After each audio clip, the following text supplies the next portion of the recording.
कितने लोग हैं जो शंकर जी के मंदिर में जाके एक लोटा जल चढ़ाते हैं? हाथ उठाओ जरा। सभी जाते हो? रखो रखो रखो। कितने लोग हैं जो मंदिर में जाकर झाड़ू लगा देते हैं, पोछा लगा देते हैं, सेवा कर देते हैं? रखिए, बहुत बढ़िया। कभी आपको मालूम है जो गंगा मैया बलिया के नज़दीक में बह रही हैं, जो गंगा मैया भगवान शंकर की जटा में आकर विराजमान है, जो गंगा मैया भागीरथ बाबा के कहने पर मृत्यु लोक में आकर निवास करती हैं। कभी विचार करिएगा उन गंगा को लाने वाले श्री भागीरथ जी महाराज, और भागीरथ जी महाराज के जो पूर्वज थे वो राजा सगर। कभी विचार करिएगा कि राजा सगर का जन्म और उनके घर में गंगा का अवतरण कैसे हो गया।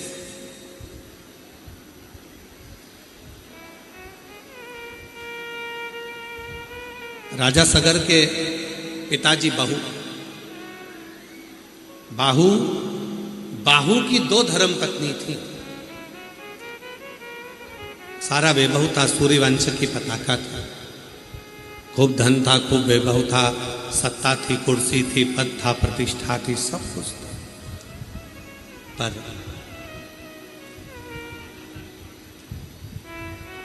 कुछ लोगों ने साथ बनाया, मित्र बन गया, और मित्र बनकर धीरे धीरे उसको गलत मार्ग पर लेकर चले गए और उसको अहंकार उत्पन्न करा।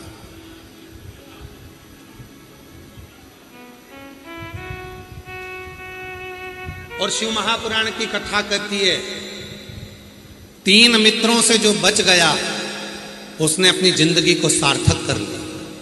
पहला मित्र है ताली, प्रशंसा करने वालों से थोड़ा दूर रहना, एक दिन तुम्हें धक्का मार कर रहेंगे। दूसरे नंबर पर है थाली, होटल में ले जाकर खिलाने वालों से थोड़ी दूरी बनाकर रखना। आज तुम्हें होटल में ले जाकर खिला रहे हैं, एक दिन तुम्हारा पूरा धन वही खा जाएंगे, इसलिए थोड़ी दूरी बनाकर रखना। और तीसरे नंबर पर है प्याली, मैखाने में ले जाकर जो पीना सिखाते हैं, एक दिन पूरी प्रॉपर्टी को पी कर रख देते हैं, पूरा घर निगल कर रख देते हैं, उनसे थोड़ी दूरी बनाकर रखना। पहला है ताली, दूसरा है थाली, तीसरा है प्याली। ये 3 मित्र जीवन को बर्बाद कर देते हैं। ये 3 मित्र ऐसे हैं, ये तीन मित्र ऐसे हैं जो जीवन बर्बाद कर देते। पहला ताली, दूसरा थाली, तीसरा प्याली। थोड़ी दूरी बनाकर आएंगे ये अपना बनकर और हमें बर्बाद कर कर चले जाएंगे। राजा बाहु का चरित्र क्या कहता है? राजा बाहु की 2 धर्मपत्नी थी।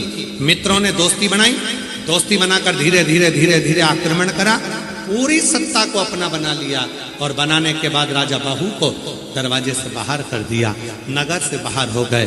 खुद के अभिमान के कारण, खुद की सत्ता वैभव का जो अभिमत्ता थी, अहंकार था, उसके कारण बाहर धीरे धीरे बाहर जाते जाते जाते जाते जाते जाते जंगल में पहुंच जाते, वन में चले जाते, वन में जाकर निवास करने लगते हैं। महाराज वन में चले जाते, वन में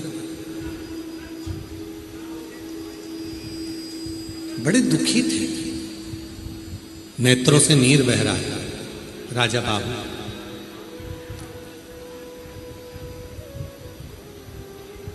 राजा बाहु अपने अंतिम क्षण में आए, प्राणों को त्याग दिया।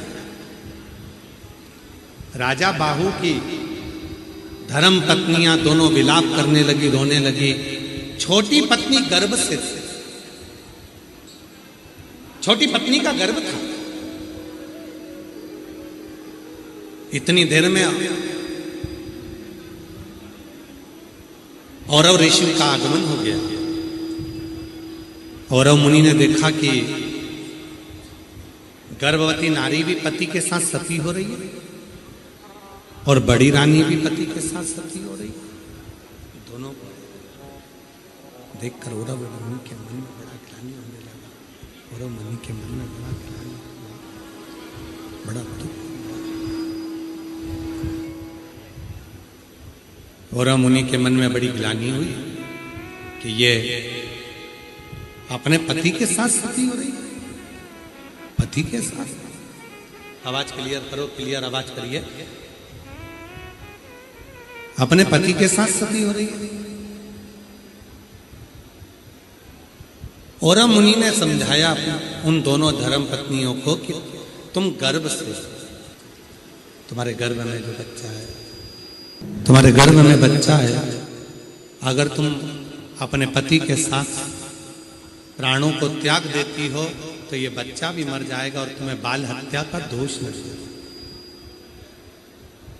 तुम मरो मरो, प्राण मत त्याग। पति का अंतिम संस्कार करवाया और मुनि दोनों को अपने साथ ले गए। एक दिन राजा बाहु की पत्नियों ने हाथ जोड़कर विनय करा कि हमारे पति का पूरा वैभव चला गया, सत्ता चली गई, राज्य चले गया, धन चले गया, संपदा चली गई, सारा वैभव चले गया, सारा सत्ता चली गई। अगर हमारे पति के वैभव को, हमारे पति की सत्ता को, हमारे पति के धन को, कुर्सी को, पद को, प्रतिष्ठा को वापिस अगर पाना हो तो क्या करना चाहिए? तब औरव मुनि ने कहा कि एक काम करो, शिव के शिवालय में चले जाओ,